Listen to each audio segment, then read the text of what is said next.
Yes. So today the remaining text of studies by Francis Bacon. So they perfect nature.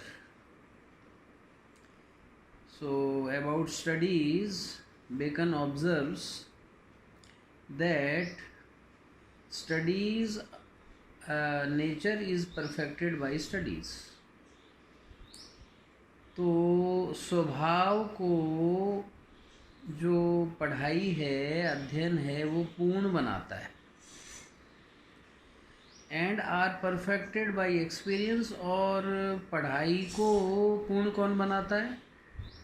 तो वो अनुभव बनाता है।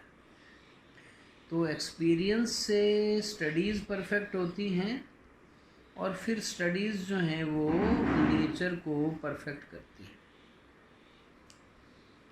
For natural abilities are like natural plants, क्योंकि natural abilities जो होती हैं, स्वाभाविक जो योग्यताएं हैं, आर लाइक नेचुरल प्लांट्स, वो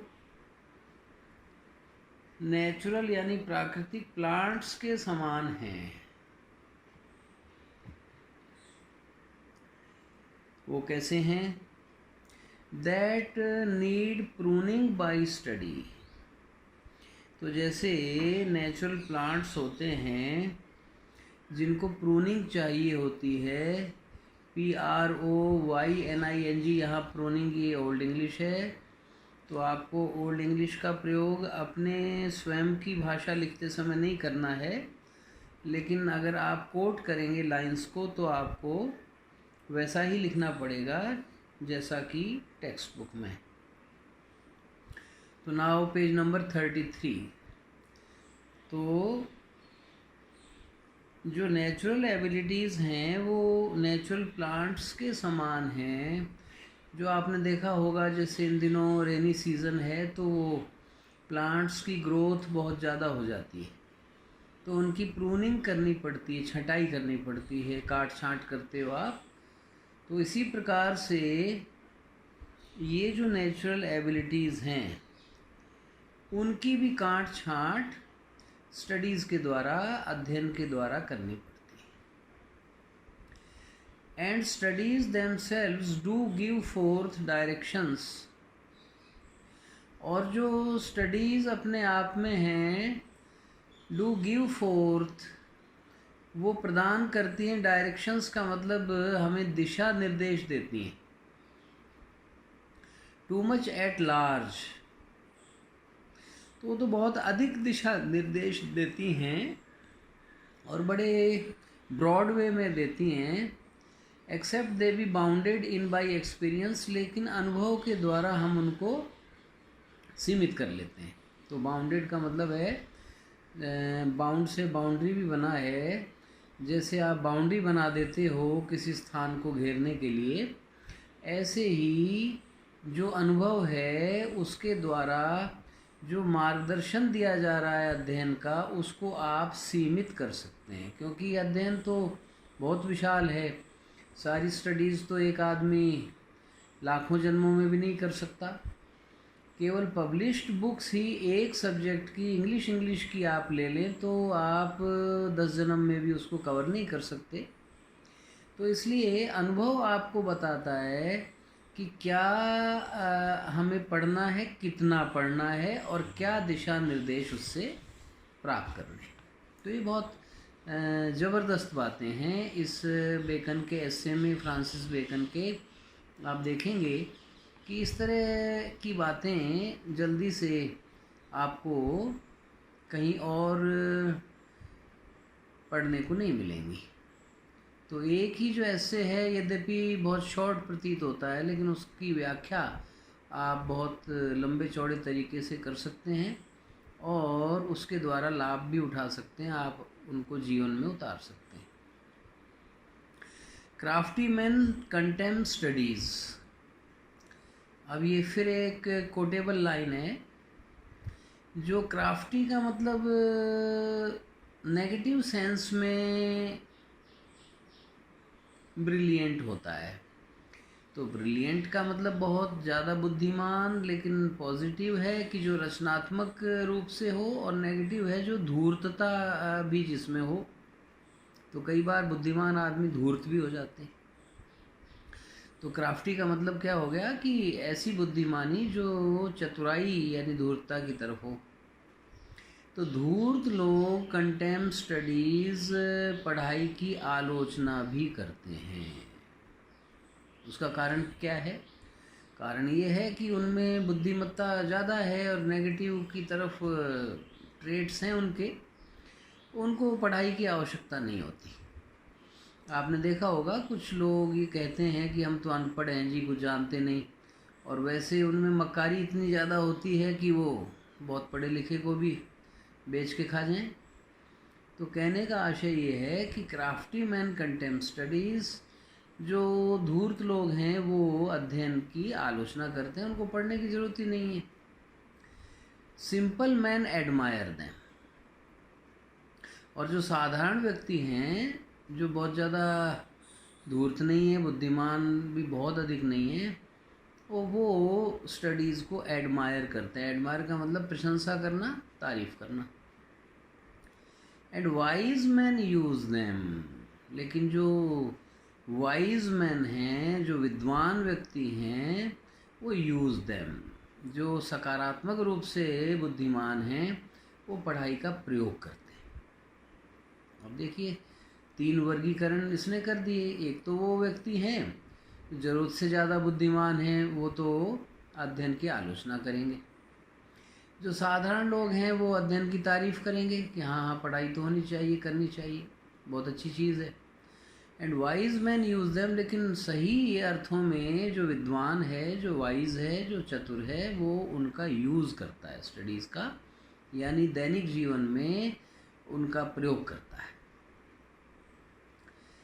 for they teach not only their own use, क्योंकि जो पढ़ाई है वो अपना उपयोग ही नहीं सिखाती, but that is a wisdom without them, लेकिन उनके बिना ये एक बुद्धि कौशल कहा जाएगा। एंड अबव देम, और उससे भी ऊपर, वन बाय ऑब्जर्वेशन, अगर ऑब्जर्वेशन के द्वारा उसको वन किया जाए। ऑब्जर्वेशन कहते हैं सूक्ष्म निरीक्षण। तो सूक्ष्म निरीक्षण का भी बड़ा भारी महत्व है। फिर अगेन कोटेबल लाइंस मैंने बताया कि almost every sentence is a quotation. Read not to contradict, तो बेकन कह रहा है कि इसलिए मत पढ़ो कि आप कॉन्ट्रेडिक्ट करो, हर चीज़ को का विरोध करो। एंड कन्फ्यूट, तो कॉन्ट्रेडिक्ट एंड कन्फ्यूट का मतलब है हर चीज़ का हमें विरोध नहीं करना, विवाद नहीं करना। Not to believe and take for granted, ना हमें विश्वास करना है और हर चीज़ को मानकर चलना है। तो ना तो हमें बार बार विरोध करना चाहिए, बहस करनी चाहिए, ना हर चीज़ को अंधों की तरह से मानकर चल लेना चाहिए।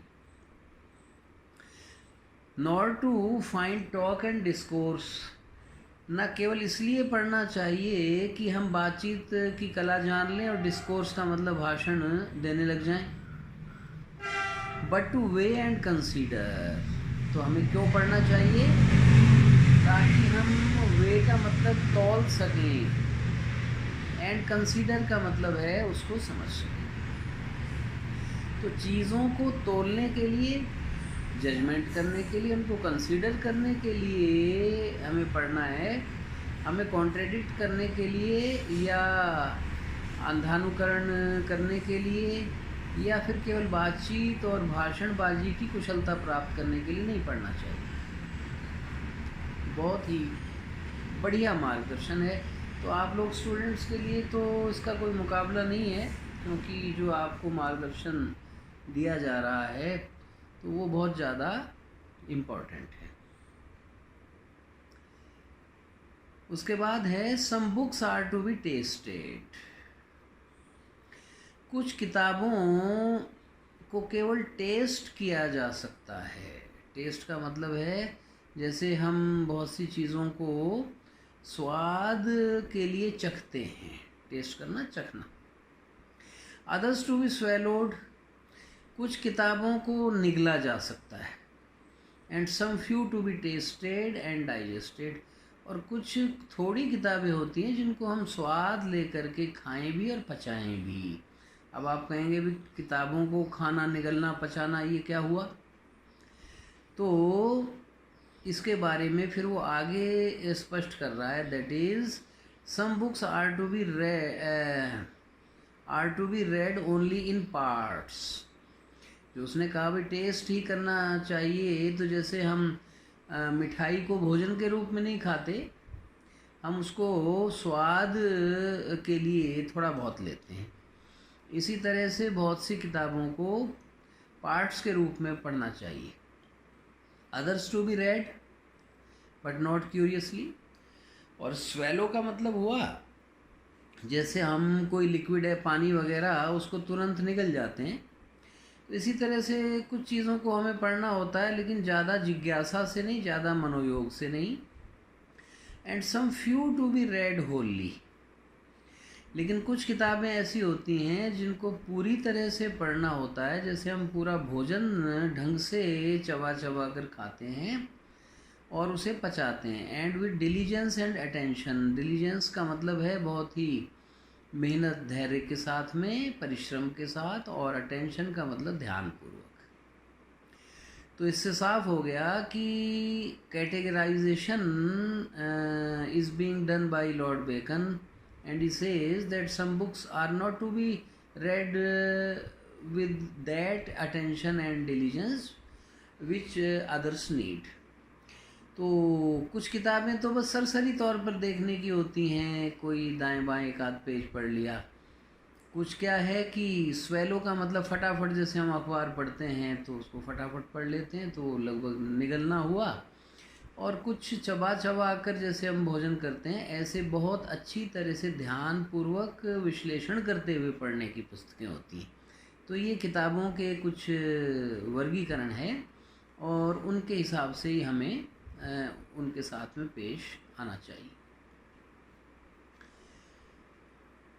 Some books also may be read by deputy, कुछ ऐसी भी किताबें होती हैं जिन्हें हमें, and extracts made of them by others. Deputy and extracts का मतलब है अन्य लोगों के द्वारा जो उनके नोट्स वगैरह लिए गए हैं। एक्सट्रैक्ट कहते हैं कोई कोई प्रसंग किसी बड़े टॉपिक से निकाल लेना। डेप्यूटी भी का मतलब होता है कि होल पार्ट नहीं, आंशिक रूप से। But that would be only in the less important arguments, लेकिन वो कम महत्वपूर्ण आर्ग्यूमेंट्स के विषय में ही होना चाहिए। तो जो आर्ग्यूमेंट्स का मतलब जो तर्क हैं, जो विवाद हैं, और जो इतने ज़्यादा महत्वपूर्ण नहीं हैं, तो उनको हम एक्सट्रैक्ट्स के रूप में भी पढ़ सकते हैं कि भाई कोई कोई नोट्स वगैरह उन पर जो अन्यों के द्वारा बनाए गए हैं वो हम देख सकते हैं। And the meaner sort of books, और इसी तरह से जो ओछी किताबें, मीनर, मीन कहते हैं ओछा, यानी जो सब स्टैंडर्ड है, बहुत अच्छी। जैसे